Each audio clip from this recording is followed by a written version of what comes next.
So ayun na nga mga kababayan, Luzon, Visayas, and Republic of Mindanao Province of China ni Digong, ang Davao City.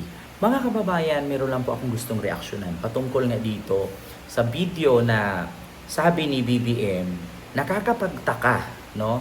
Na yung mga ibang kong tumatakbo dyan pagka senador ay parang inutusan lang daw na bumili ng suka na bigyan na ng certificate of candidacy. Na which is para sa akin, actually, yung mga senador ni BBM, hindi naman lahat doon supporter ako. Hindi din lahat ng mga nakahilera or mga senatorial slit ni BBM ay boboto ko. Meron akong ayaw doon. Oo, so actually, hindi naman porkit makamarcos ako, ay lahat ng kandidato na ini-endorso ni BBM ay iboboto ko na.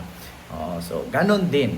So ngayon, sa sabi ni BBM na to, na ipapanood ko sa inyo, nasaktan dito si Attorney Vic Rodriguez na dating trabahante ni Pangulong Bongbong Marcos. So panoorin nyo yung video, pakinggan nyo, at kung ano ang reaksyon ni Attorney Vic Rodriguez. No? So bago natin reaksyonan. Nagtataka nga ako, parang yung mga iba na naging kandidato nag-deliver lang yata ng suka, nabigyan na ng certificate of candidacy. Tawa naman. Alam mo ninyo, Mm. ang suka ang kalaban ng tanso. Oh. Totoo ba? Ang suka ang kalaban ng Peking Ginto. Ah. Hindi man po ako gumagawa ng suka. Subalit kung ako ay bata, maraming beses din naman ako na utusang bumili ng suka ng aking ina. Oo. At walang nung nakakahiya po. Mm-mm. Sapagkat pagkat ako ho ay marami ng suka ng maraming uri. Oh. Nautusang bumili ng suka ng maraming uri. Hindi po ako magpapagkakasubok ng ina. Ah. Meron akong diploma at nakapagtapos ako ng abogasya. Mm. Meron daw. Sa lahat, meron akong certificate na nagpapatunay na ako ay isang ganap na abogado. Wow. Kaya ako ay natutuwa kung ito man ang Team Suka. Ah. Isa po akong proud member ng Team Suka. At ating mong lalabanan ang Team Sinusuka.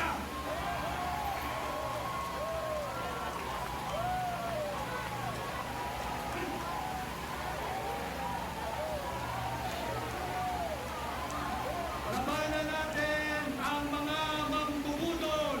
Ah.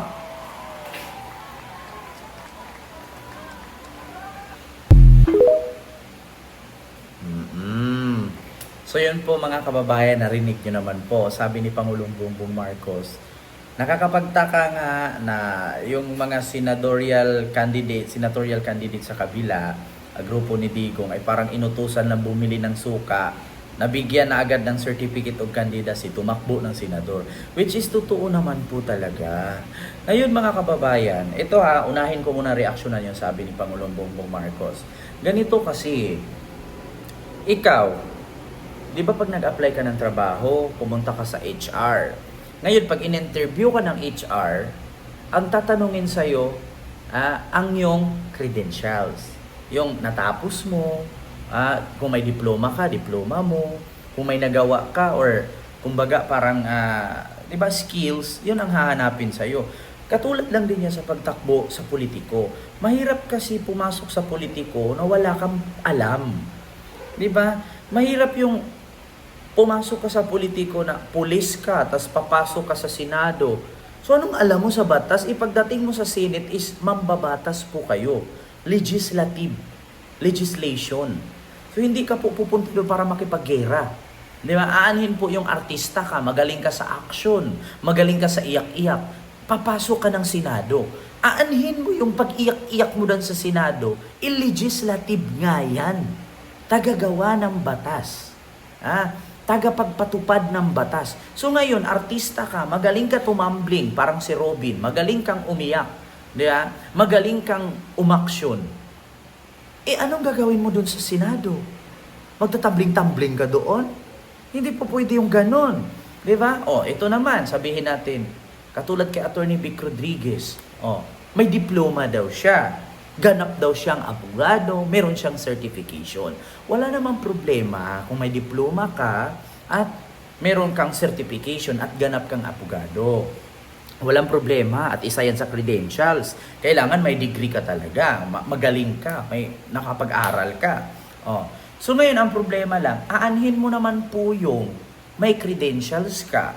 Aanhin mo naman yung pumasa ka sa credentials, meron kang certification, meron kang diploma, abogado ka, tapos manalo ka. Katulad ng iba dyan, abogado, tumatakbong vice president. Nung nanalo, anong ginawa? Naglustay, nagnakaw. Anong nangyari sunod? Natanggal. Di ba? Mahirap din kasi yung pag pumasok ka sa politiko, kailangan complete credentials ka. Kasi kung tayo nga, ordinaryong Pilipino, pag nag-apply tayo ng trabaho, anong hinahanap sa atin? Skills, certification. Meron pang tinatawag na transcript of record or TOR. Kung iba nga, hinahanapan ka pa ng diploma. Katulad yan, ordinaryong tao ka, papasok ka sa government, maging cashier, maging teller. So anong hinahanap sa'yo? Civil service, passer. O yung tawag dito, nang nakapasa ka sa civil service. Ngayon, tsaka ka, magiging worker sa government. Hindi katulad yun. Meron ng vlogger dyan, tawagin natin sa pangalang Rosmar. Pumapasok sa politics. Ang tanong, pasado ba siya sa civil service? Kasi kung tayo, ordinaryong tao, papasok tayo sa government, magtatrabaho, kailangan papasa ka ng civil service, passer ka, di ba? Meron kang civil service certification na pumasa ka. Hindi basta magtrabaho sa government, di ba? Dadaan ka muna, mag-i-exam ka muna sa civil service. So kung pumasa ka, pwede ka na mag-work. Yung ibang politician dyan, pumapasok, hindi naman pasa sa civil service, hindi abogado, walang degree, di ba? Tapos pumapasok. Samantalang pag ordinaryong tao magtrabaho sa gobyerno, hinahanapan ng civil service certification na pumasa or nakapasa. Di ba? Tapos, katulad kay Diwata. Sabihin naman natin si Diwata, hindi naman siya ang main talaga dyan sa vendors party list. Pero, ginagamit lang kasi yung influence nila. Walang kinalaman ang influence pag pumasok ka sa politika.